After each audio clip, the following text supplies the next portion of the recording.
Student, स्वागत है आप सभी का एक बार फिर से हमारे इस ऑफिशियल यूट्यूब चैनल में जिसका नाम है एसोल सॉल्यूशन। मैं चंदन कुमार हाजिर हूँ आप सभी के सामने अपनी एक और नई वीडियो के साथ। सो गाइस, आज के इस नई वीडियो में हम बात करेंगे उन सभी स्टूडेंट्स के लिए जो school of open learning, NC web या फिर दिल्ली यूनिवर्सिटी के किसी भी रेगुलर कॉलेज के स्टूडेंट्स हैं और वह 6th सेमेस्टर के स्टूडेंट्स हैं और उनके पास में भी ये प्रोग्राम का कोर्स है और सब्जेक्ट उनके पास में एजुकेशन मीडिया इन एजुकेशन का सब्जेक्ट है। तो आज की नई वीडियो उन सभी स्टूडेंट्स के लिए मोस्ट इंपॉर्टेंट है।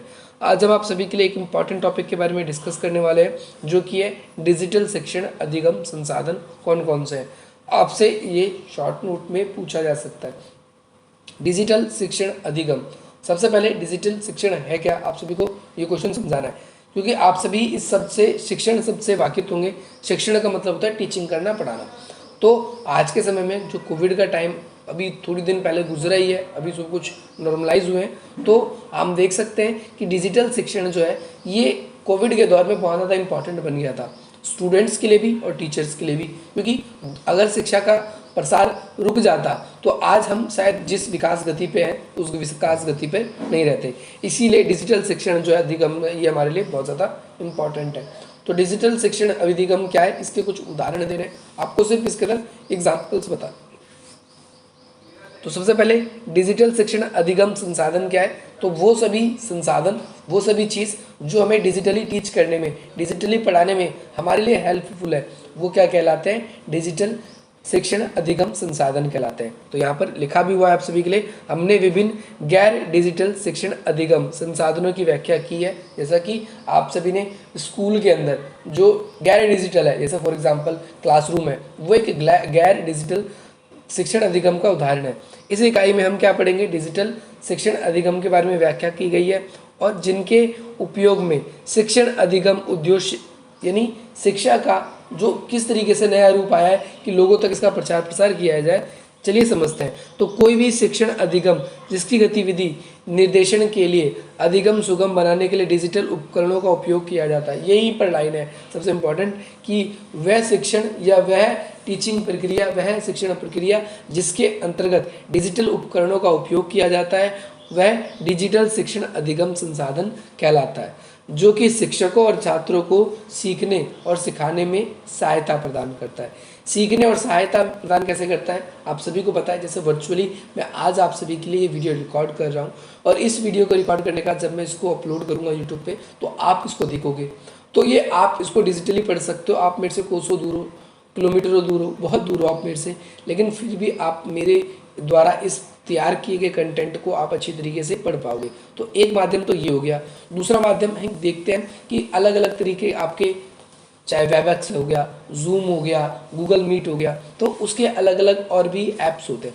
उन ऐप्स के थ्रू आप लोग क्या करते हो, मीटिंग ज्वाइन करते हो। उन मीटिंग ज्वाइन करने के बाद में जो आपका टीचर होता है वो स्लाइड्स के थ्रू, पीपीटी के थ्रू या फिर पीडीएफ के थ्रू, जिस भी ज़रिए से वो आपको शिक्षित करता है वो उसके अंतर्गत आप सभी को पढ़ाने का कार्य करता है। तो इसमें हमने क्या देखा, शिक्षक और छात्रों के सीखने में ये सहायता होता है। इसमें जो डिजिटली उपकरण हैं इसमें बहुत ज़्यादा है। इसमें संसाधन कौन कौन से आपसे यही पूछा गया था, तो उसमें बहुत सारे संसाधन हैं। हम देख सकते हैं यहाँ पर जैसे ई बुक्स है। ई बुक्स क्या होती है, जैसे पीडीएफ हो गया, ई बुक्स हो गया। वो ई बुक्स क्या है, ऐप्स के थ्रू हम पढ़ते हैं। किंडल, अमेजोन किंडल का नाम सुना होगा आपने।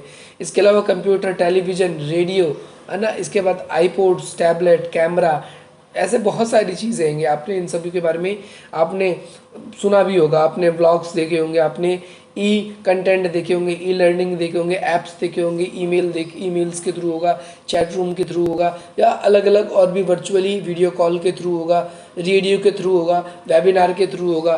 तो ये नेटवर्किंग के थ्रू ये सारे के सारे, या व्हाट्सएप के थ्रू, जिसके थ्रू भी डिजिटली हम एक दूसरे से कनेक्ट होकर टीचर स्टूडेंट्स को पढ़ाता है, स्टूडेंट्स टीचर को कोऑपरेट करते हैं।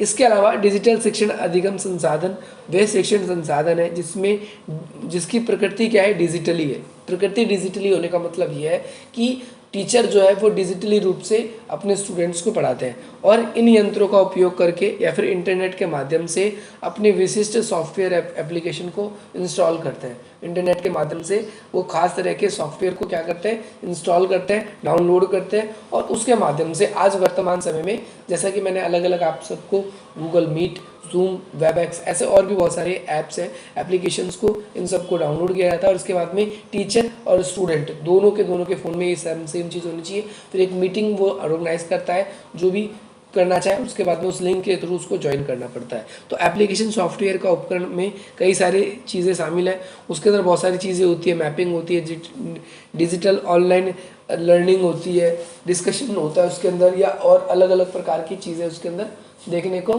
मिलती हैगी।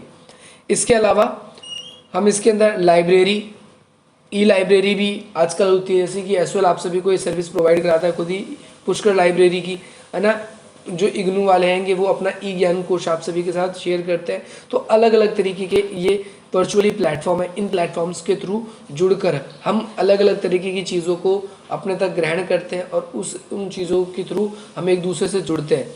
उन चीज़ों से जुड़ने के बाद में टीचर हमें वर्चुअली उस चीज़ को पढ़ाता है और वो ये डिपेंड करता है कि उसके टीचर के पास में कितने संसाधन है।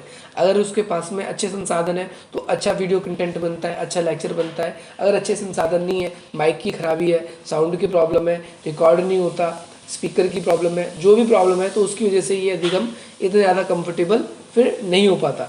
इसके अलावा हम देखें, एक शिक्षक क्या है, इस अधिगम के ज़रिए अपनी कक्षा को ऑर्गेनाइज करता है और इस कक्षा को ऑर्गेनाइज, मान लीजिए कि शिक्षक अपने छात्र से विभिन्न प्रकार के यांत्रिकों के बारे में, ऊर्जा के बारे में पढ़ाना चाहता है, तो ऐसी स्थिति में कुछ बच्चों को कुछ वो गतिविधि दे सकता है और साथ ही साथ क्षैतिज ऊर्जा की, जैसे फॉर एग्जांपल ये एक डिजिटल लर्निंग अच्छा प्लेटफॉर्म भी है, क्योंकि एक बार हमने एक्सपेरिमेंट किया तो उसको वीडियो बना के छोड़ दिया।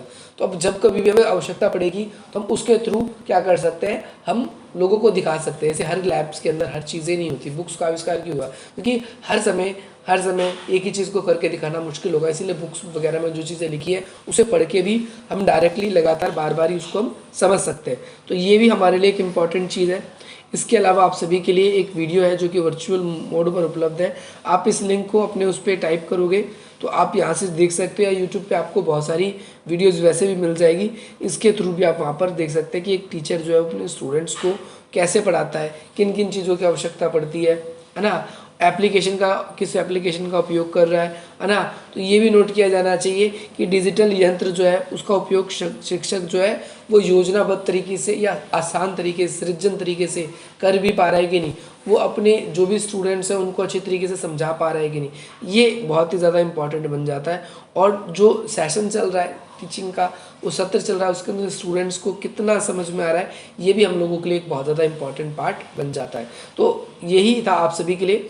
नेक्स्ट बात करेंगे हम अगली वीडियो में। चलिए, आज के इस नई वीडियो से आप सभी को आई होप बहुत ज़्यादा वैल्यू मिली होगी। अगर आप लोगों ने इसी प्रकार की इंटरेस्टिंग वीडियोस पानी है तो आप हमारे चैनल को सब्सक्राइब कर सकते हैं। हमारे साथ कनेक्ट होना चाहते हो तो आप इस नंबर के थ्रू हमसे कनेक्ट हो सकते हैं। मिलते हैं हम आपसे अपनी अगली वीडियो में। जय हिंद, जय भारत। डिस्क्रिप्शन बॉक्स में कुछ वेरियस इंपॉर्टेंट लिंक है आप लोगों के लिए। इस पूरी की पूरी सब्जेक्ट की प्लेलिस्ट बना दी गई है, उसका लिंक भी डिस्क्रिप्शन बॉक्स में आप आई बटन के थ्रू भी क्लिक करके देख सकते हैं। और इसके अलावा आप सभी चाहते हैं कि हमारे साथ जुड़े रहे तो फेसबुक, इंस्टाग्राम या फिर जो अन्य हमारे सोशल मीडिया के, टेलीग्राम की ग्रुप्स के जो लिंक है वो डिस्क्रिप्शन बॉक्स में आप उसको भी एक्सेस कर सकते हो। मिलते हैं हम आपसे अपनी अगली वीडियो में। जय हिंद, जय भारत।